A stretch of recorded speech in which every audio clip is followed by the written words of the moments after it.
A man was blinded by thorns. He spent years wandering the forest, sightless, calling out a name no one answered.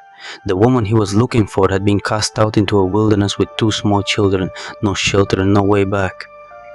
This is what the brothers Grimm wrote about Rapunzel. Not a tower full of lanterns, not a frying pan. This is grim and true.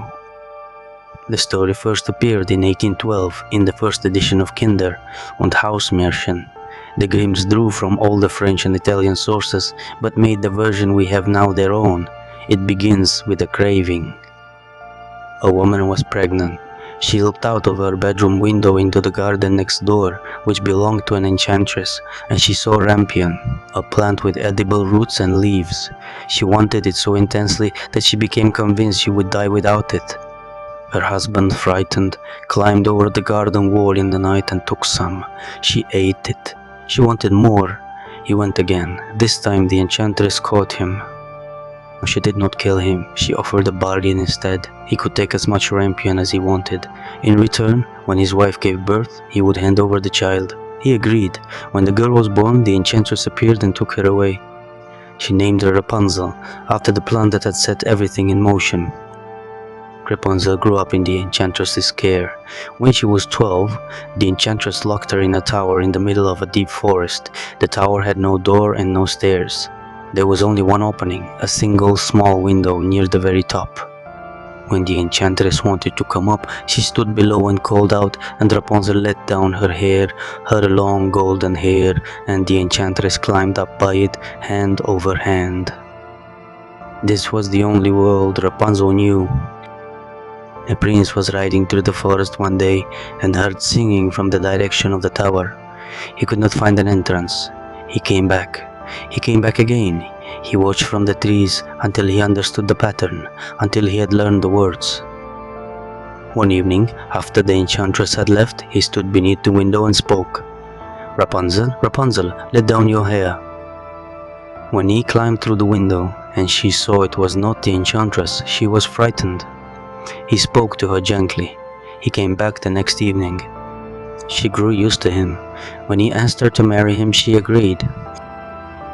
They made a plan. Each visit he brought silk thread. She wove it into a ladder in secret, working by candlelight, hiding it from the enchantress. For a while, it seemed like it might work. Then it ended. In the 1812 version of the story, Rapunzel made a careless remark. She told the enchantress that she was much heavier to pull up than the prince who came to visit every night. She did not understand what she had just said until she saw the enchantress's face change. In that same 1812 version, Rapunzel was already pregnant.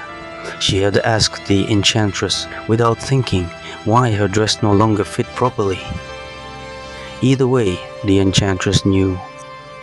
She seized Rapunzel by the hair.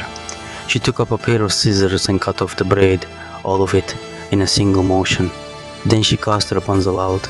She sent her into a wilderness far from the tower, alone, with nothing. No shelter, no knowledge of how to live, no one to ask for help. In the 1812 version, Rapunzel gave birth to twins in that wilderness. She raised them there, in poverty and isolation. The same night, when the prince came and called upward, the enchantress let down the severed braid from the hook inside the window. He climbed. He reached the top. The enchantress was waiting. She told him he would never see Rapunzel again. He fell from the window to the thorns below. The thorns found his eyes. He was blind after that. He wandered for years, unable to see, eating what he could find in the forest. He had lost everything. He found her eventually. He followed a voice, her voice, singing, through the trees of a wilderness, and when she turned and recognized him and came to him, she took his face in her hands. She wept. Her tears fell into his eyes. His sight returned.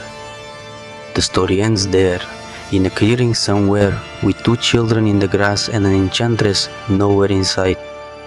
The brothers Grimm softened Rapunzel by their final 1857 edition, removing the pregnancy and making the ending come faster. Disney made it a comedy, gave the villain a narcissistic shtick, and ended it in a kingdom with lights. What they removed was the weight, the years of blindness, the children in the wilderness, the father who gave his daughter away for a handful of leaves he could not stop himself from taking. The girl locked in that tower did nothing wrong. The cost fell on her entirely, beginning to end. That was the point. This is Grimm and True. If you want more of the real stories, subscribe. Next week, Beauty and the Beast, Before the Dancing. Until then, stay in the dark.